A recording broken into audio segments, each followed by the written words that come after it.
Welcome to Unbreakable Spirit, Stories of Inspiring and Thriving, with Jennifer Seven, co-author of a book that is part of the Sisterhood Folios, a #1 international bestseller.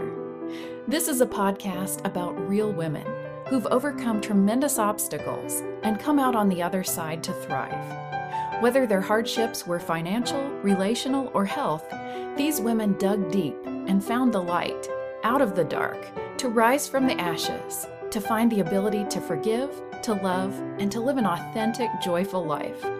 Now, here is your host, Jennifer Seven. Welcome, Cindy Bettino. I just want to share with you a little bit about Cindy, our guest today. Cindy is a life coach, an energy worker, speaker, author, certified Vistage speaker, and she's a happiness expert. And these are just a few words to describe the amazing Cindy Bettino, who is one of my dearest friends, and I am so excited to have her with us today. She's going to share some more about this, but her coaching actually comes from her intensive study to become a Brennan healing science practitioner. She's also a George Mason University graduate with honors. Yay, you, Cindy. And she won the Wall Street Journal Award with a degree in economics. And that's pretty cool when you are coming from a math place into a very completely different place. In 2019, she was named one of the 7 women of Mason. And in 2011, she founded Transformational Healing. She's a teacher by trade, teaches relationship and life skills, and she is a happiness expert. But what I want to talk about today and what Cindy's going to share with us is her journey, how she got to being a happiness expert. So Cindy, welcome, welcome, welcome. And I look forward to hearing your story. Thank you, Jennifer. One of my best friends. Yeah. You know, you're a really good friend when you see all of a person, right? And you still love them. Absolutely. And I love you too.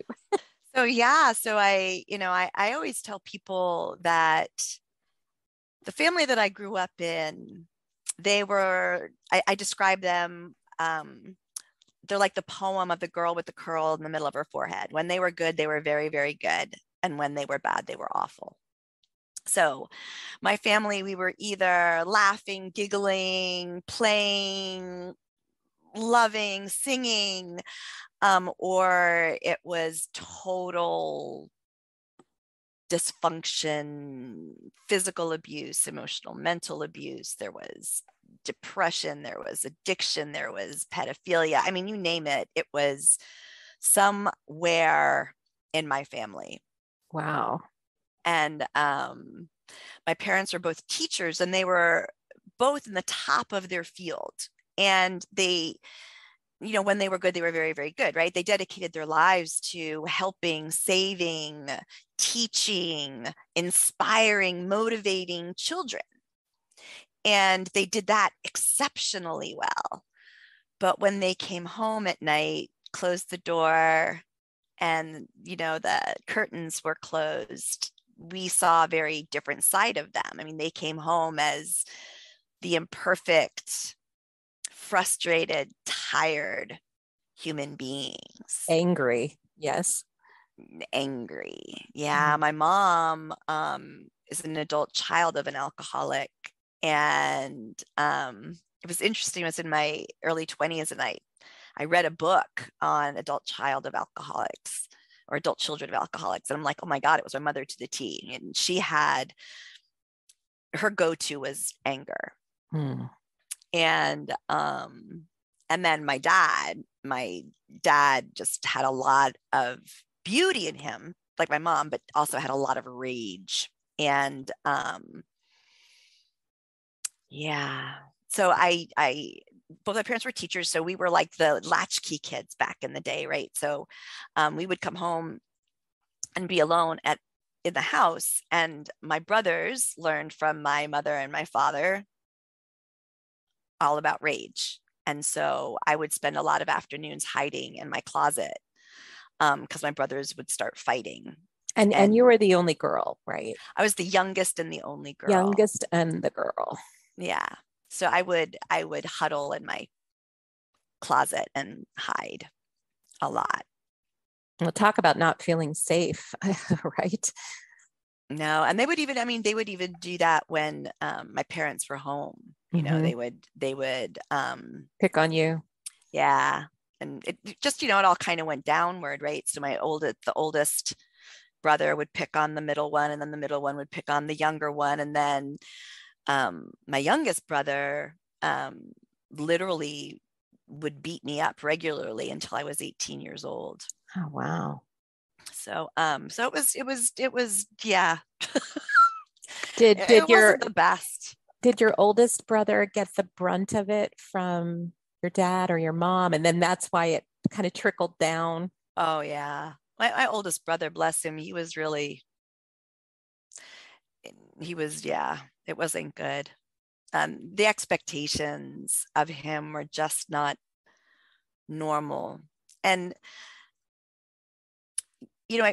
my parents were so professionally successful, and they were so admired that people would go to them, for advice, and they would give it, and people would go, "Oh, yes, wow." And then they would come home and they would be like, "You need to do this." And we're like, "Yeah, no."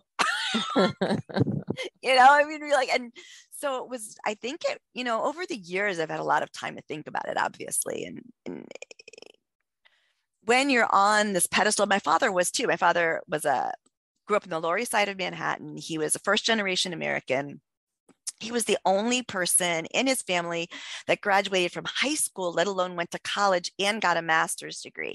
And they used to call my father Pasha, king. Wow. They were Greek Jews. It's a Pasha. They would call him Pasha, king. And as a Golden Glove boxer, back in the day, he protected his family. So if anybody teased a cousin or a brother or a sister, my father would go and he'd beat the crap out of them. Wow.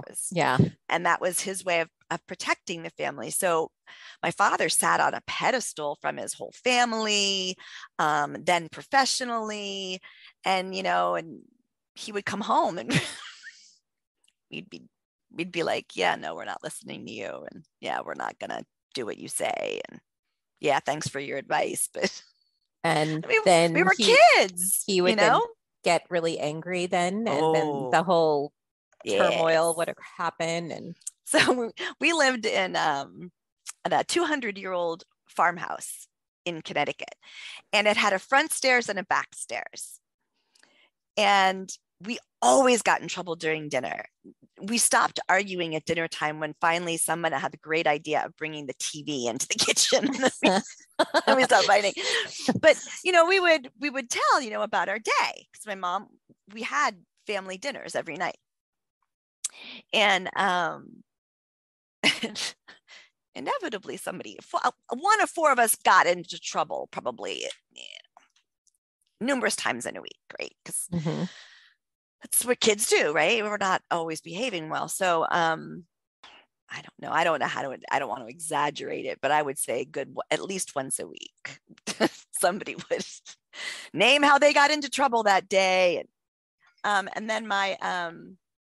then it would start, my father would end up chasing my brother, my brothers up the stairs and down the stairs. I can see that. Yeah. And, and then of course, I'd all start laughing but it wasn't, that wasn't so great. So anyway, so I made a promise to myself when I was very young.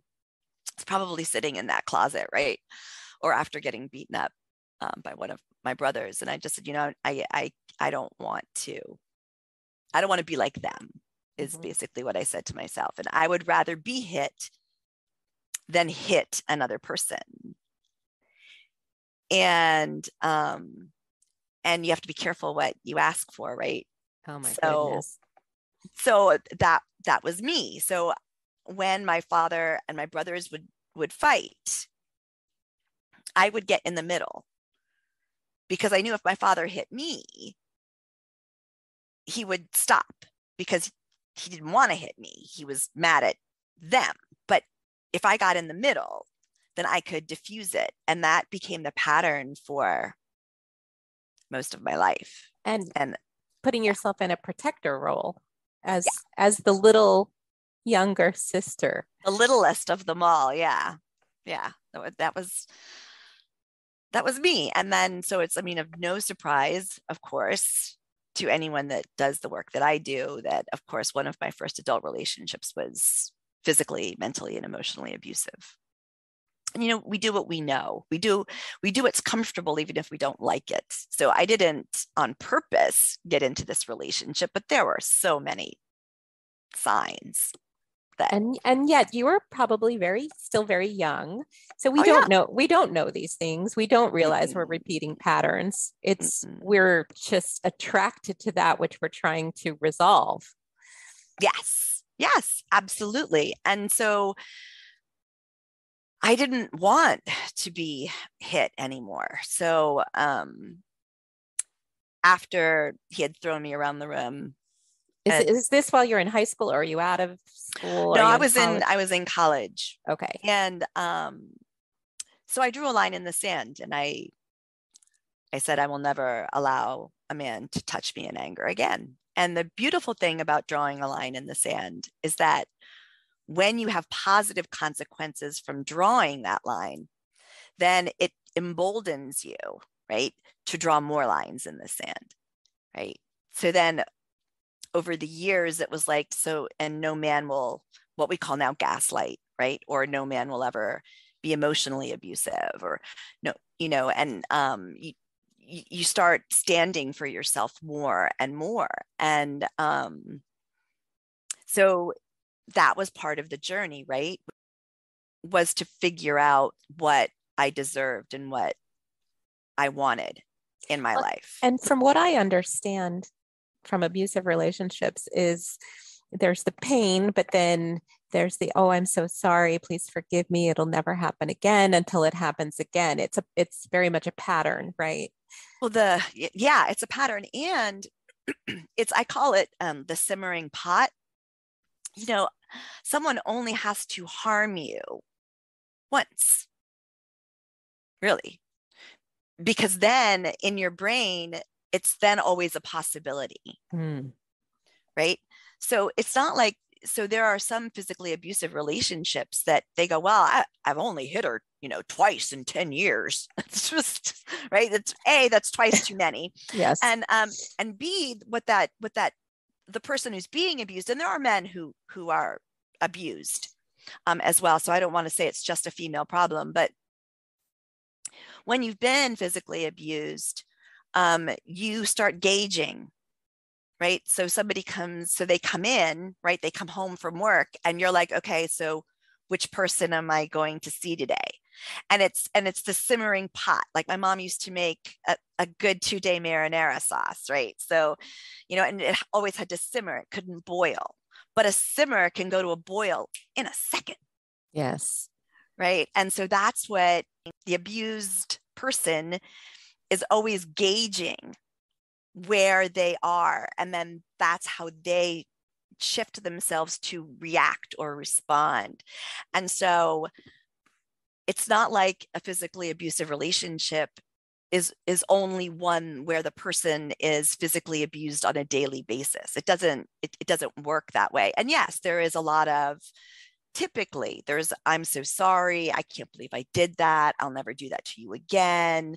And then you could go years without someone doing that. And then, but it, you know, it can and happen. Then it happens again. And that having to live your life like that, always wondering a little bit of, or like you said, just watching, presenting yourself in a way to try to make sure the pot doesn't boil. No, absolutely. And it's a horrible way to live. And so in my early 30s, I was married to a man who wasn't physically abusive, you know, and he was super smart, good looking. He loved me. I loved him. And I had two beautiful children. We lived in this cute little English Tudor house in Fairfax, Virginia. And, I was miserable. But it sounds like the perfect fairy tale. I know. And so, if someone looked in the windows of my home, they would have seen two very happy kids. My kids were so easy. God bless them. I love my children. And, we had food in the fridge. We had clothes on our backs. We had cars to drive. We had money in the bank. And people would have said, Cindy, you have this idyllic life. Like, you should be so happy. Like, and I was like, I'm not happy. And I realized that there was this disconnect, right, between my view of my reality and the real view of my reality. You've got to break that down for me, because I'm not quite sure I follow that. So I had 3 epiphanies in my early 30s. And the first one was that there was a disconnect from my view of reality because I was miserable, right? Which was your reality. That was your reality. My reality. And the true reality, right? Which was that I had everything I needed. Truth was, I pretty much had everything I wanted. And yet I was miserable. Then there's that why. Right. So there's that why. Why? So that was the first part. And so the first epiphany. And then the second epiphany, and let me just explain. So the first epiphany is so important because when we realize that our view of reality is not necessarily the true reality, right? That's when we really begin to start asking ourselves important questions. So I'm making all these assumptions about an event or a conversation or someone's look or whatever. This is how I interpret it. But is that really what they mean? Or is that really what happened, right? So the first epiphany, even though it sounds kind of bizarre, is super important. And then the second epiphany was I was the common denominator in my unhappiness. My kids weren't unhappy. My husband wasn't unhappy. So I was the common denominator in my unhappiness. And that sounds kind of sad, but then it gave me hope because that meant that the converse was true, that I could be the common denominator in my happiness. I was an adult. I didn't have to blame anybody anymore for my unhappiness. I could, if I can make myself unhappy, then I have to be able to make myself happy. Yes. And so the third epiphany was, so why? Why? And as I really just thought and journaled and started to go to therapy, it was that I wasn't given the skills that I needed to be happy. Because who gets skills? We don't get those kind of skills. I mean, you're just supposed to be happy, right? Well, if you looked at, so my parents grew up in the Depression era. It's how old, I am. And my parents had fabulous survival skills. Oh my God, how they put money away and had money to retire and had everything that they had when they made pennies, right? I mean, they had fabulous survival skills, but they didn't have good communication skills. They didn't treat each other nicely. They were my relationship don't, they were my happiness don't, they were my parenting don't. I mean, don't get me wrong. My parents, again, when they were good, they were very, very, very, very, very good. And they helped a lot of people, but they weren't given the skills either. Right. So that's when I decided to go on my own quest for happiness. So I've got to stop you for a moment because I want to go back to your epiphanies. So did you have these epiphanies all at the same time, or did they evolve, or when did you have that first one? There you are in this perfect life, miserable. And I don't know, something happened somewhere and I can't quite remember what it was, but it sent me to therapy. This is during the marriage. During the marriage, and my youngest daughter was, I think she was just out of diapers. Okay. And I would just start crying. And I called I think this is what it was. I called my mom and I couldn't even talk. Oh gosh. I just cried. And my mom is like, Cindy, you need to get your butt to therapy. Like, you need help. Like, this is not, you're scaring me. And there is a history of depression, and not just depression in my family. There's suicide. I mean, I have 2 aunts that committed suicide, a first cousin that committed suicide. So depression can be genetic. Right. Definitely. Right. So it was definitely raising its ugly head. And I just remember my first therapy session, again, I just cried. I just cried the entire therapy session. And my poor therapist was like, well, does your husband hit you? No. Is he mean to you? No. Do your children have it? And I'm like, no. And I could just see on her face, like, I don't get this. What's wrong with you? So your life doesn't suck. You know, you have clothes and you have a good life. So what? Right. So that's when the epiphanies really started. Right. Was someone was giving me a mirror to kind of look at myself. And it happened like over, I would say probably over like a year. I had like these 3 epiphanies, and it really motivated me to, if there was a workshop that said, you know, do you want to be a better spouse? I signed up for it. If there was a book that said, if you want to be a better parent, read me, I read it. I was in therapy every 2 weeks. I took it so seriously. I was so motivated because I didn't want to be miserable anymore. I wanted to be happy. I wanted to be a good parent to my kids. I wanted to be a good spouse to my husband. I wanted to be what I wasn't, which was really unhappy. And you wanted to feel better. I have to say, kudos to your mom for recommending therapy, because so many of that generation, my parents included, thought therapy was just a waste of time. Why would you pay money to go sit on a couch and talk to somebody about all your problems? My father thought therapy was crap. I mean, but my mom was like, you've got to get help. I mean, you've got to get help, because she knew she couldn't help me because I couldn't even talk. And we hide it. People who struggle with depression are really good at hiding it. Right. So I didn't cry all the time. Right. So when people saw me, and especially I was in the fitness industry at the time, they saw this happy, funny person that got up in front of people with hardly any clothes on, just up and down, and, you know, made people feel good. And, you know, I remember talking to one of my best friends and saying, I called her in the middle of the night one night, and I was just like, I feel like I'm drowning. I feel like I'm drowning. And she's like, what? Like because everybody's looking at you from the outside, seeing this picture, but underneath there's a lot of pain and suffering. A lot of pain. Yeah. A lot of pain, a lot of suffering, a lot of, yeah. And a lot of trauma to get through. Right. So, you know, one of the things I happened upon, which I feel so blessed. I mean, I know some people have a difficult time finding a good therapist.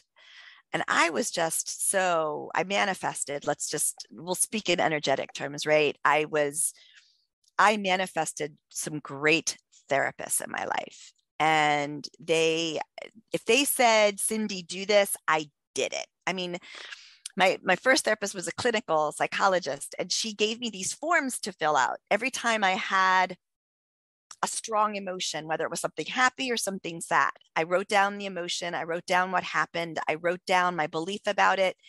And I wrote down, I don't know, something else. In 2 weeks, I had a stack. I had like 25 sheets of paper.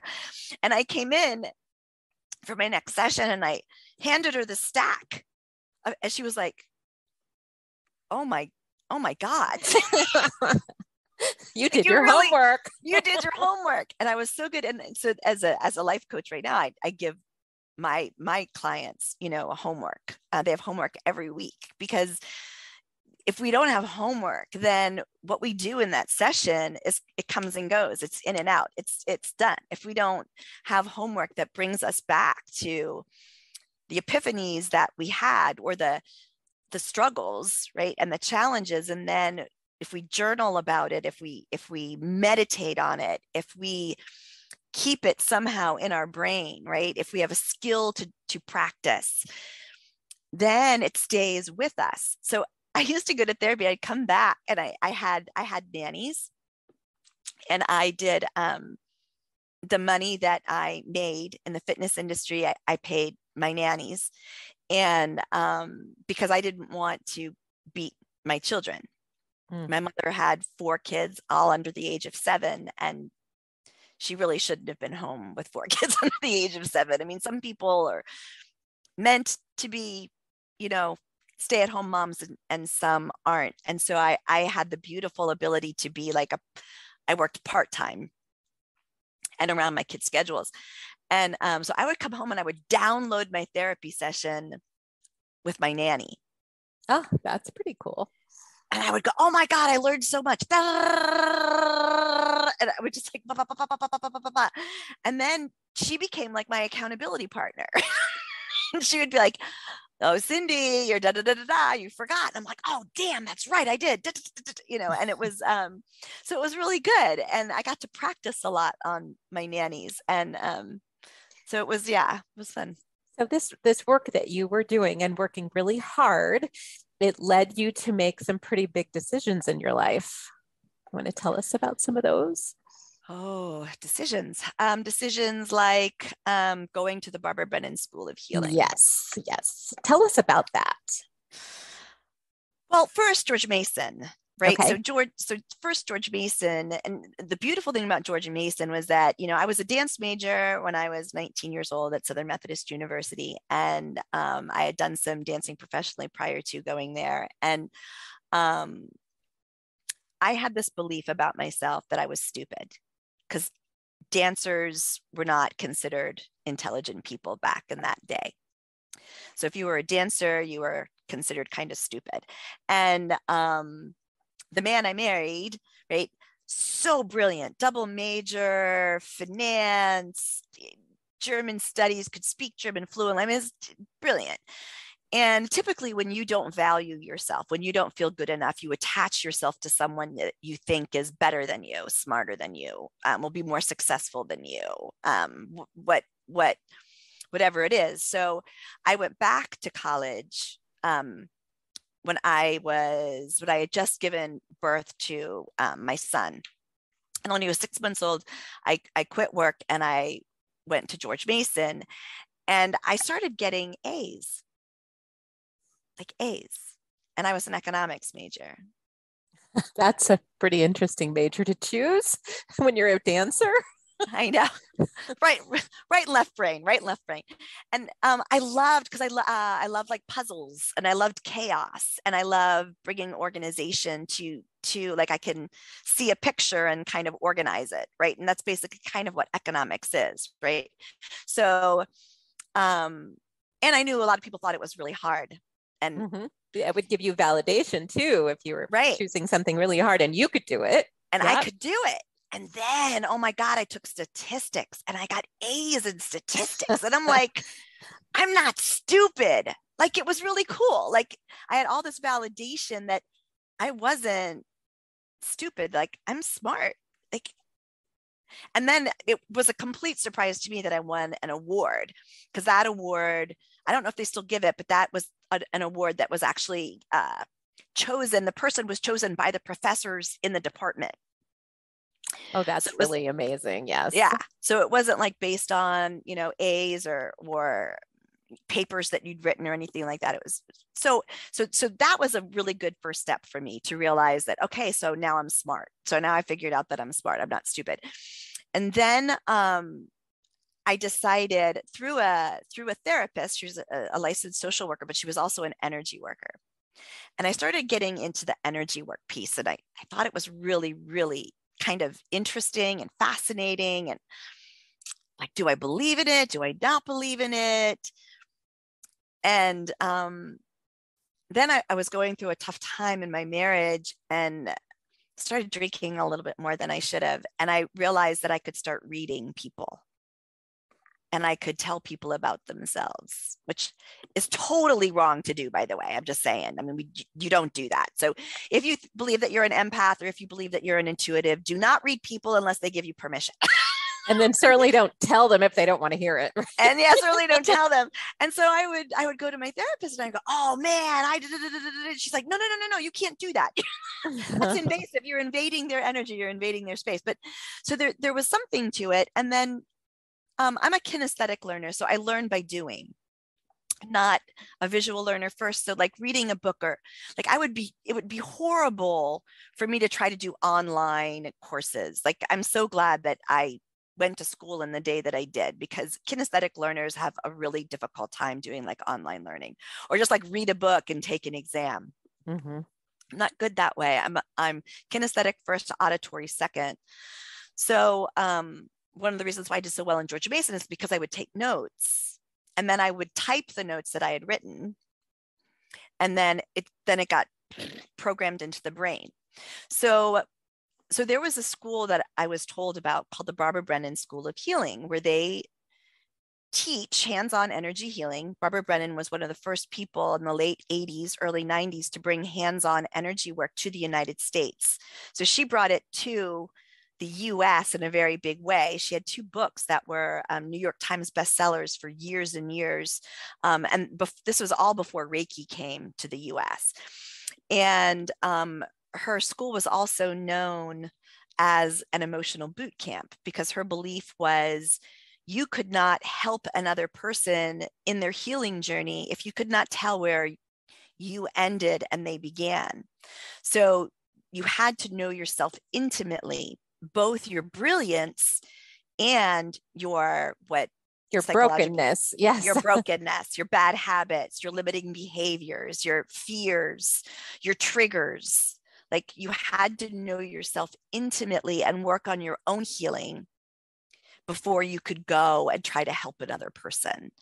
And if you go to the website, the Barbara Brennan School of Healing, if you go to their website, you'll see a lot of the woo-woo stuff. You'll see, balls of light in people's hands and people meditating and praying and all this like woo-woo stuff, but they don't show you the emotional boot camp stuff where they help you look at you with a very big mirror.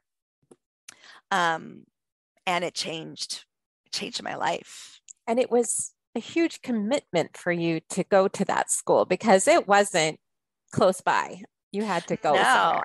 So when I went to the school, we would take over a whole conference center in Miami. But how long did you go for? I mean, you were going down there for weeks, months? Weeks. So we would go 1 week every 2 months, and we went 5 weeks a year. And so yeah, I mean, and it was expensive. We had to, you pay to fly there, you paid to stay in the hotel, you pay for food. Then of course you paid tuition. And then it was required that you were in therapy the whole time that you're there, because they're bringing out a lot of things in you that are shadow pieces, pieces of you that there's so much. we know a lot. So energy work does really have a lot to do with brain science, right? So I'm not going to get into a lot of it, but we are in the subconscious part of our brain 95% of the time, which means that we do what we've always done. We don't think about talking, we talk. We don't think about walking, we walk. We don't think about reacting, we just react. And so at the Brennan School, and what I do with my clients is I give them skills to look at that 95% and pull things out one at a time and look at it and say, I don't have to react anymore. I can respond now. I can look at my beliefs one at a time and say, do I like this? Is it mine? Do I not like this? I can look at my bad habits. Is this something I want to work on? How am I going to work on this? Am I going to be working on it the rest of my life? Yes. Am I going to, like, we take all that stuff out and we look at it and we decide if it's one of our superpowers, even if it is something that has brought us shame. And so in therapy, through the work and then through the therapy, you end up learning how to accept and love every imperfect part of your humanity. Well, that is a very powerful statement that you just made. That's pretty amazing. And it was there that I realized that we're all human. We all make mistakes. We don't have to have shame and guilt. Oh my God. So my mother was Catholic. My father was a Jew. I mean, I grew up with double doses of guilt, man. And I mean, guilt. And so like removing layer and layer and layer of the guilt, the shame, the pain, the trauma, and taking out the shovels and getting all those beautiful jewels that are down in that subconscious, down in that the 5-year-old part of your psyche, like really understanding how your psyche works and why there's such a good reason why we do everything that we do, from the most rational to the most irrational, from the smartest to the dumbest. There's a really good reason to be able to look fear in the face, right? And go, it's just fear. And I'm kind of making light of it because fear is scary. I mean, it's scary. I mean, and do I succumb to fear still? Absolutely. I'm human. But does it happen as often as it did? No. Does it affect my life as intensely? No. I think when you start to recognize fear for what it is, that can really help you work with it. I had a wonderful mentor say to me once, she said, of course we're going to have fear. Of course we are. And she said, she kind of taught me this mantra to just say, hello, fear. Thanks for showing up. You know, I hear you. I recognize what you're telling me, but I've got this. So, you know, you can just move on along because I know what I'm going to do with this. And that really helped me compartmentalize it a little bit, that yes, it's there and it's there for a reason, maybe to show you something or teach you something, but it doesn't have to rule you. Right. So recognizing it, acknowledging it, and then letting it move along while you get on with things. Yes. Well, so Cindy, so all of going to that school, you ended up making a huge life change. Yeah. I asked my husband for a divorce. And I had no intention when I went to the school that I was going to do that. And so when you don't believe that you are worthy, right, and you attach yourself to someone you believe is worthy, like you have to convince myself that there was something inside of me that was bad and ugly. I can understand that because of the upbringing that you had. And so I decided I was a bad person, a bad girl, because I liked bad boys, right? That's the bad boys, the abuse, the whatever, right? So I decided if I wanted a good boy, I had to be a good girl. So like, if you remember Gilligan's Island, right? So I tried to be Mary Ann for my husband. My husband was a good Nebraskan bred, blonde hair, blue-eyed, you know, good Midwestern boy. And came from a really good family, you know, and when we say good family, right? So back in my day, a good family meant that they were rich. So they were a good family. And I tried to be someone I wasn't, right? I dressed differently. I tried to speak differently. And the truth is he married Mary Ann from Gilligan's Island. He didn't marry, whatever her name was. Cindy. Yeah. Well, because you presented yourself as Mary Ann. Yeah. So he didn't. When you try to be someone you're not, you look at your life through different eyes. And the more I used to even say to him, and it makes me so sad now, I used to look at him and go, why are you with me? Like, I don't understand. Like, I just don't understand why you're with me. And bless him, he would tell me.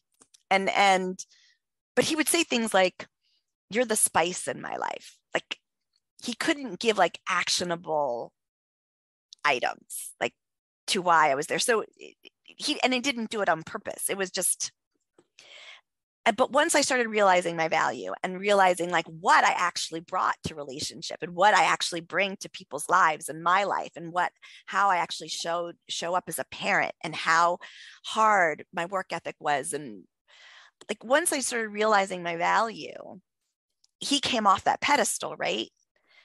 And rather than him being better than me, I started looking at him more as a partner and not as this perfect husband, which of course he wasn't, because nobody's perfect. And I was like, this isn't the right partner for me. And of course it's so much more complicated than that. And he's a good man. I always say I did good the first time, I did better the second.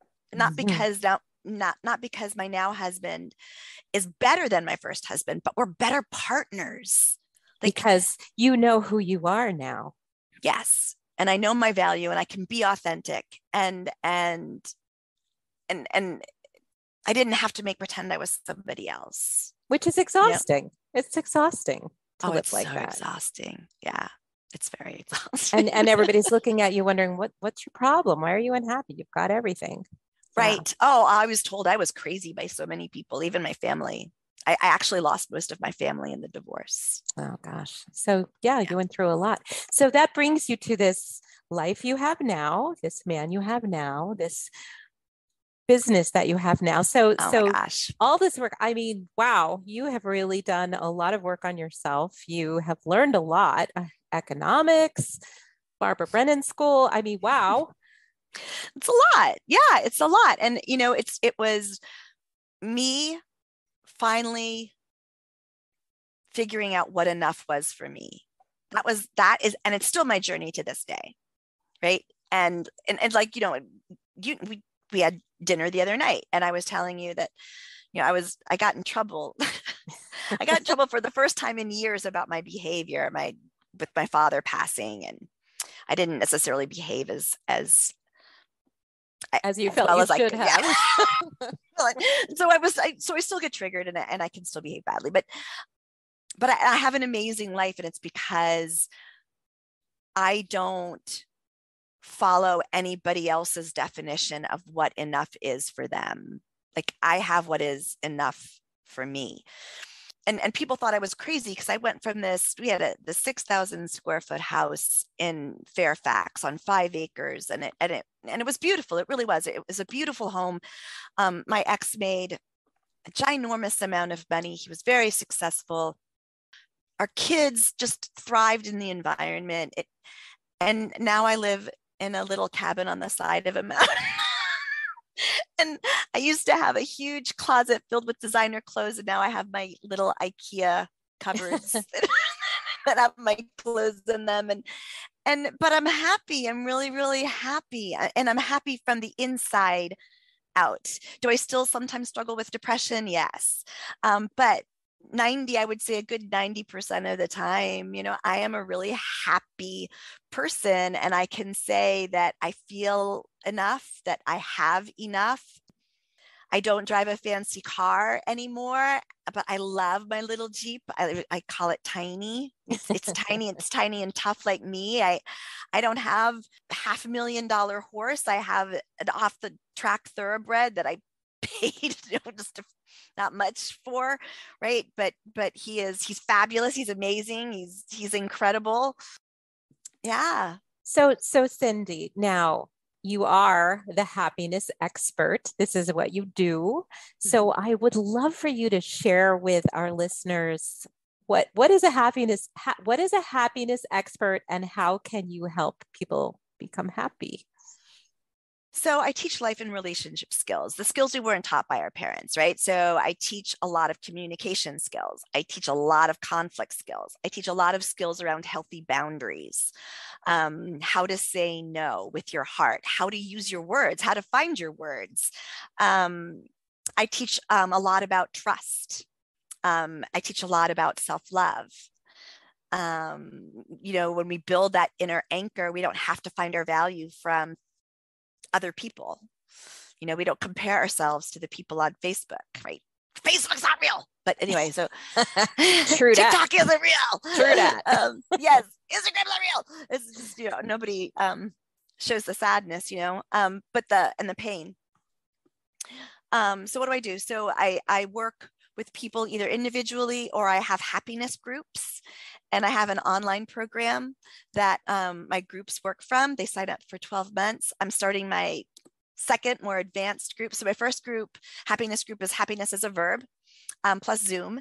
And we meet for an hour a week, and they learn 9 skills in 12 months, and they have 3 exercises for each skill. And it's phenomenal. It's so much fun. I laugh so much with my groups, and a bunch of them. I just started the groups last year, just about this time. And because I only did individual work before that. And I have my first group of people graduating from Happiness as a Verb. And they're all graduating into, all of them. I have not one person that's stepping away, which is so phenomenal. And they're going into my lessons of life, love, and trust, which is an online program with 9 lessons. We're only working on 2 skills, but 9 lessons. And it's all about building self-love and trust in self, trust in others. We really can't have happy, healthy relationship with ourselves or with others if we don't trust ourselves more, trust other people more, and when we don't love ourselves. It's difficult to connect deeply with people if you don't love yourself. If you're in a relationship or you're married, can you as a couple do the groups, or how does that work? So I do have a number of couples in my groups, and it's beautiful because they start speaking the same language, and they're doing the exercises, and it gives them, this mutual new way of talking to each other. And then the group itself has this beautiful, the wisdom of the collective. I'm smart, but everybody's smart, in my opinion. There are many different types of intelligence. And so like I'll pipe up, but then somebody else will pipe up, and they'll have this other idea that I would never think of. And it's this, it's this wonderful, wonderful thing. And I also do work with couples. So prior to COVID, I was working with couples for like an hour and a half. And couples found me because I am good at what I do, but working with couples is challenging. And so when COVID hit and quarantine hit, I knew a lot of couples were going to be affected, because we can limp along in a very complacent relationship when we only see each other a couple of hours a day for a long time, right? For years, we can limp along in a complacent relationship. But then when you're stuck together 24/7 for months, I just knew, I'm like, oh boy, here we go. This is going to be hard. So I created boot camps for couples. And rather than trying to heal every old trauma over their past 5, 10, 20 year time together, I focus on skill building. So I work with them for 3 hours. It's a 3-hour intensive. They come to my home, because then they can't just hit a button and leave when they get angry, right? They're stuck on the side of a mountain with me. and we have to work through it. So it's beautiful in that way. And they choose a track of either communication, conflict, or trust. And then I give them questionnaires that they fill out. They don't share them with each other. They send them directly back to me, because I want really honest answers. And then from those questionnaires, I choose the skills that I am going to teach them in those 3 hours. And then we do skill building, role playing. So we take those skills to the existing challenges that are in their marriage or in their relationship, and we create different resolutions to the challenges. And so it's a whole rewiring of the brain, and it's motivation and inspiration to see how new skills can bring them to better places, even with the challenges that have been there for a while. And that's been super fun. Like I love doing them. I think it's more painful for them than it is for me, but I can tell you they leave happier, they leave more hopeful. And it's not usually just a one-time thing. Many of the couples, I'll see them 2 and 3 times. And then that usually seems to be the sweet spot, because you can't change a relationship that's been going on for years, right? In like 3 hours. I wish I had a magic wand. Even everything that they taught me at the Brennan school, I can't, there was no magic wand included. Yeah, so, you have to do the work. You have to do the work. You have to do the work. So Cindy, this is all incredibly fascinating, and I think it's amazing and awesome. And I wanted you to just let people know how, if they're interested in working on their happiness and working with you, how do they get in touch with you?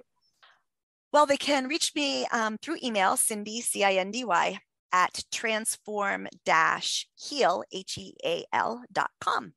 And I just want to say I have prices across the board. And one of the things that I wanted, the reason why I created the group program due to COVID was because I wanted an offering that anyone could afford. Anyone that was to be the same price as like a copay. So my group program is only $49 a month. The one-on-one work is more expensive because you're getting a lot more of me and it moves you through your journey a lot faster. But I wanted that offering. So you can reach me at Cindy at transform-heal.com. You can also go to my website, which is transform-heal.com. But yeah, I hope that I really am hopeful about 2022. I think we're going to be normalizing COVID a lot more because it's not going away, and people can focus again on their happiness and on their relationships, and rather than just being stuck. I think we've all been kind of stuck in survival mode.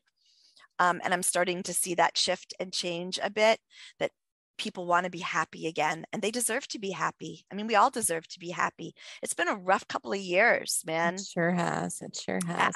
Yeah. It's a crazy time in our world. Well, thank you so much, Cindy. I really am so grateful that you were willing to be part of this interview and be a guest. And I hope that anyone that's listening, that you'll reach out to Cindy if you need some happiness or just some help moving forward in your own life. Yeah, happier, right? We can always happier. We always want better communication skills. We always want to be more confident. We always want to not be stuck. You know, we always want to be happier, and it's possible. I'm not special. I mean, if I can learn it, anybody can learn it. And Jay and I, one of the reasons why our relationship is so good, it doesn't mean that we don't have issues. We have somebody that we see too when we hit a wall, but we practice the skills that I teach every day. Well, that is amazing. So thank you again. And I hope you all will reach out to Cindy. All right. Make 2022 your happiest year ever. Woohoo! Woohoo! Yay! Thank you for joining us on Unbreakable Spirit. To learn more about Jennifer and her holistic weight loss approach, visit her website at 7company.com. That's the number 7company.com. And please join us for our next episode, where we'll hear from more women who overcame hardship and learned how to thrive.